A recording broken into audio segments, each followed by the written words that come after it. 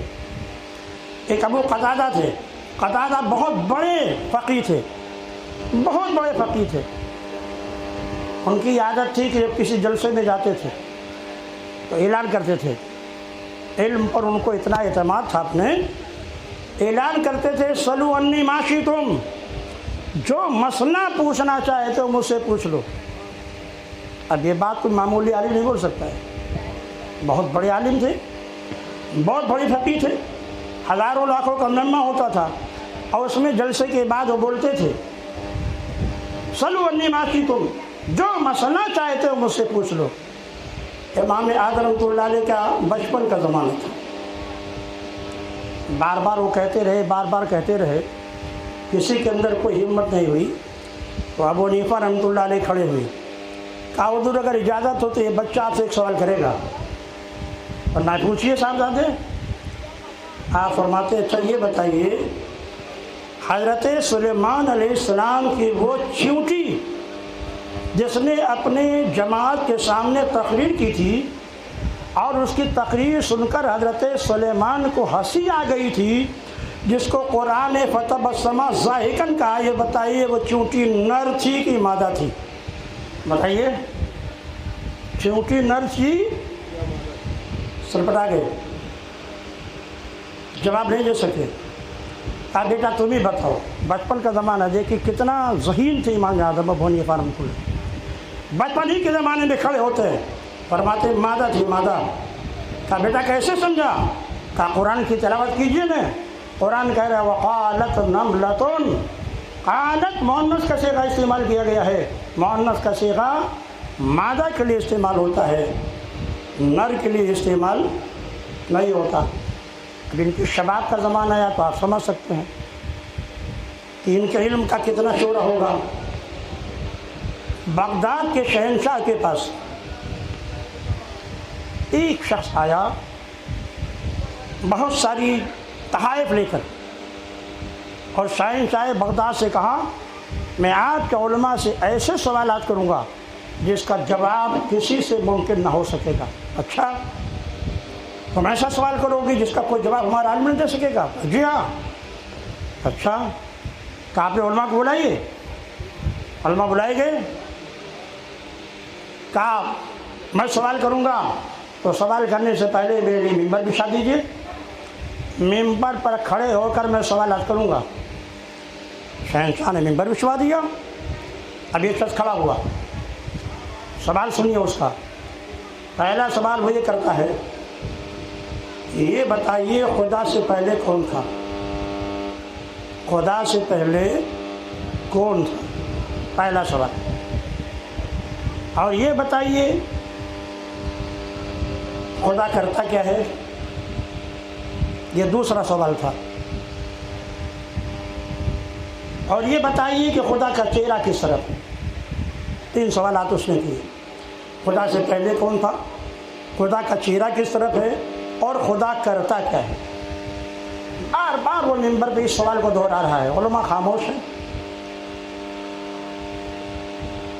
امام اعظم ابو حنیفہ رحمۃ اللہ علیہ نے شہنشاہ سے اجازت طلب کی، اگر آپ مجھے اجازت دیں میں اس کے سوال کا جواب دوں۔ فرمایا اجازت ہے۔ کہا اس شخص سے کہیے ممبر سے نیچے اتر آئے، جیسے سوال اس نے ممبر پہ کیا ہے ایسے جواب دینے والا بھی ممبر ہی پہ جائے گا، اسے اتاریے۔ اور خود جا کر ممبر پہ کھڑے ہو گئے امام اعظم ابو حنیفہ۔ فرمایا آپ سوال کرو، کیا پوچھنا ہے تمہیں؟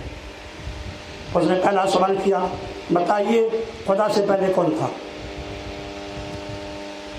امام اعظم فرماتے ہیں اچھا گنتی گنو نا، ایک کے بعد دو، دو کے بعد تین، تین کے بعد چار، چار کے بعد پانچ، پانچ کے بعد چھ، چھ کے بعد سات، سات کے بعد آٹھ، آٹھ کے بعد نو، نو کے بعد دس۔ اب الٹے آؤ، دس سے پہلے نو، نو سے پہلے آٹھ، آٹھ سے پہلے سات، 7 سے پہلے 6، 6 سے پہلے 5، 5 سے پہلے 4، 4 سے پہلے 3، 3 سے پہلے 2، 2 سے پہلے 1۔ اب بتاؤ 1 سے پہلے کیا ہے؟ کہا بے وقوف، جب واحد مجازی سے پہلے کوئی نہیں ہے وہ تو واحد حقیقی ہے، اس سے پہلے کون کیا ہو سکتا ہے؟ اب دوسرا سوال کیا تھا؟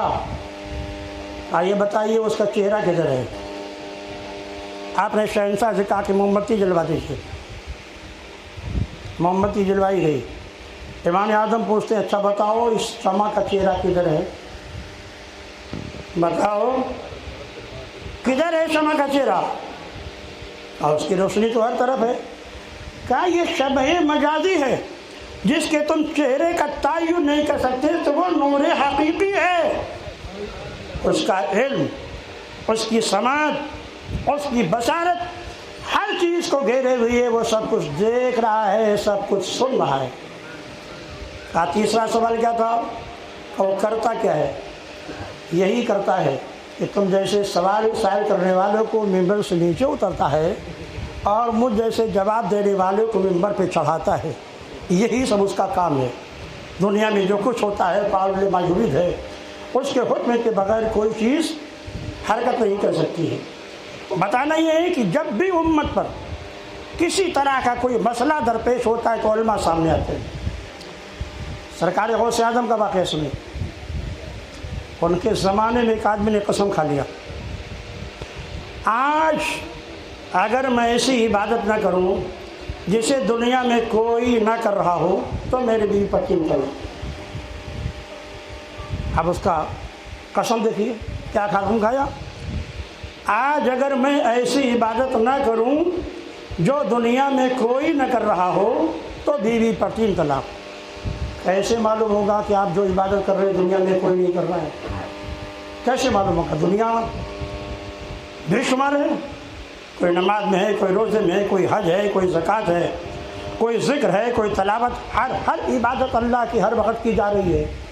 تو ایسی عبادت تمام مفتیان کرام دارالفتاؤں میں سوال بھیجا گیا کہ ایک شخص نے قسم کھایا ہے کہ اگر میں ایسی عبادت نہ کروں جو دنیا میں کوئی نہ کر رہا ہو تو بیوی کو 3 طلاق ہے۔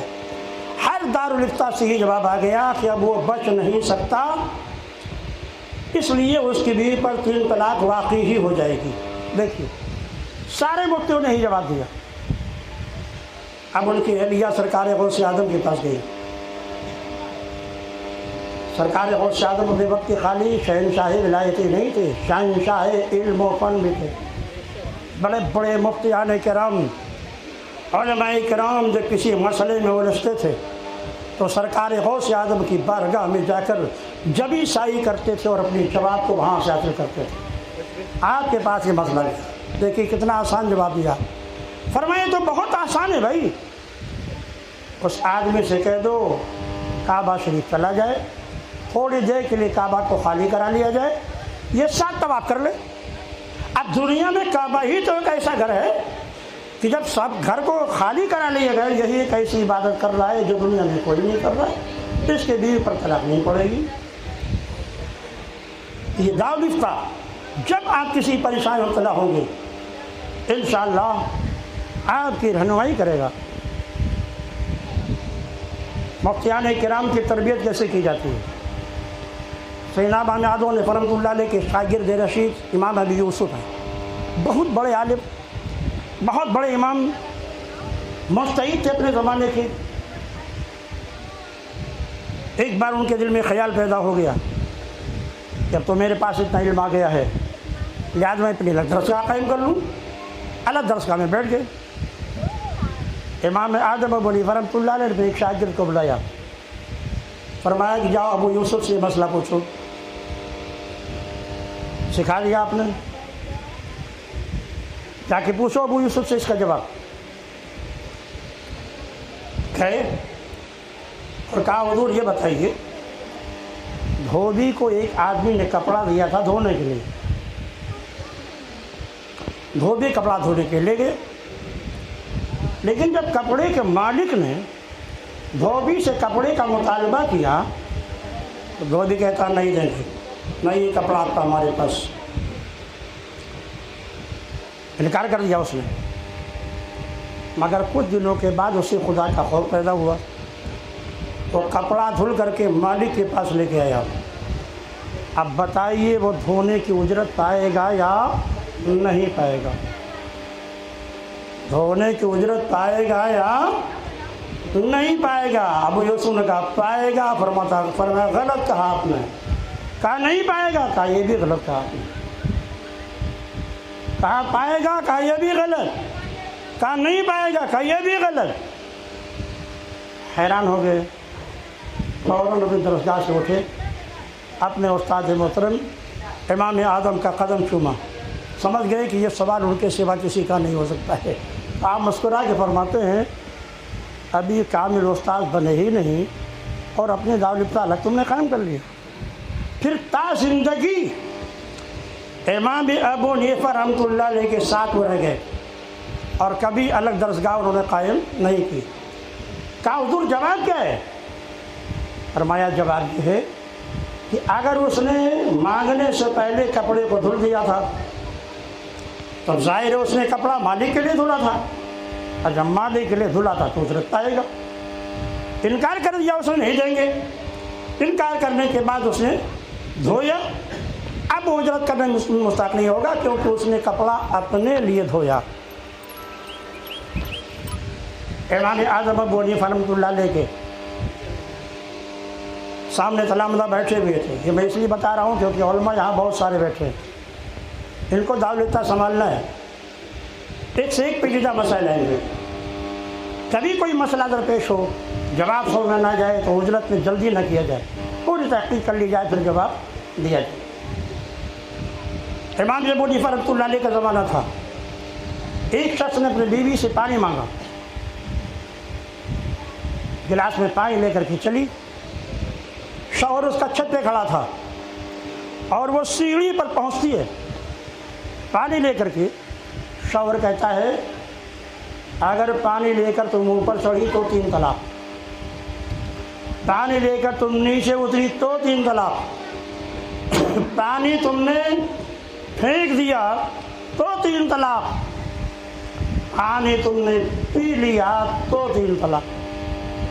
اب آپ سوچئے زندگی اس کی کتنی مشکل میں ہے، نہ وہ آگے بڑھ سکتی ہے، آگے بڑھے گی تو 3 طلاق، نہ وہ نیچے اتر سکتی ہے، نیچے اترے گی تو 3 طلاق، پیے گی تو 3 طلاق، کسی کو دے دے گی تو 3 طلاق۔ امام صاحب کے پاس مسئلہ پیش ہوا، امام صاحب نے فرمایا بہت آسان جواب ہے بھائی، عورت وہیں پہ کھڑی رہے، اپنے دوپٹے کو گلاس میں بھگو لے، پانی کو خشک کر لے، ارے جو اس کا دوپٹہ ہے اسی دوپٹے میں پانی کو خشک کر لے، نہ اس نے پھینکا، نہ کسی کو دیا، نہ اوپر لے کے بڑھی، نہ پیچھے اتری، سارا پانی بھی ختم ہو گیا۔ اب وہ چاہے نیچے اتر آئے جب بھی طلاق نہیں پڑے گی، چاہے اوپر چلی جائے جب بھی طلاق نہیں پڑے گی۔ ایسی آپ تلامذہ کے سامنے بیٹھے ہوئے تھے، شاگرد لوگ پڑھ رہے تھے، اسی درمیان میں ایک عورت آئی، ایک سیب آپ کی طرف بڑھایا، اب تلامذہ کے سامنے کچھ نہیں آ رہا۔ دیکھیے عورتوں کے لیے ادب یہ ہے کہ اگر کوئی مسئلہ ایسا پوچھنا ہو جو ان کا ذاتی تعلق ہے جس سے، تو بہت مخفی اور پوشیدہ طریقے پوچھیں۔ تلامذہ بیٹھے تھے، ایک سیب لا کر دیا پیلا پیلا، آپ نے ہاتھ میں لیا، ہاتھ میں لینے کے بعد آپ نے اس سیب کے 2 ٹکڑے کر دیے، آپ نے اس عورت کو پکڑا دیا، عورت خوش ہو کر کے چلی گئی۔ تلامذہ کے سمجھ میں کچھ نہیں آیا، کیا اس نے پوچھا اور امام نے کیا جواب دیا، وہ چلی گئی۔ امام صاحب فرماتے ہیں سیب پیلا پیلا دیکھ کر کے انہوں نے یہ پوچھا تھا کہ میرا خون حیض پیلا پیلا رہا ہے تو میں حیض سے پاک ہوئی یا نہیں ہوئی؟ میں نے کاٹ کر انہیں دے دیا کہ جب سفیدی آنے لگے تو سمجھنا تم حیض سے پاک ہو۔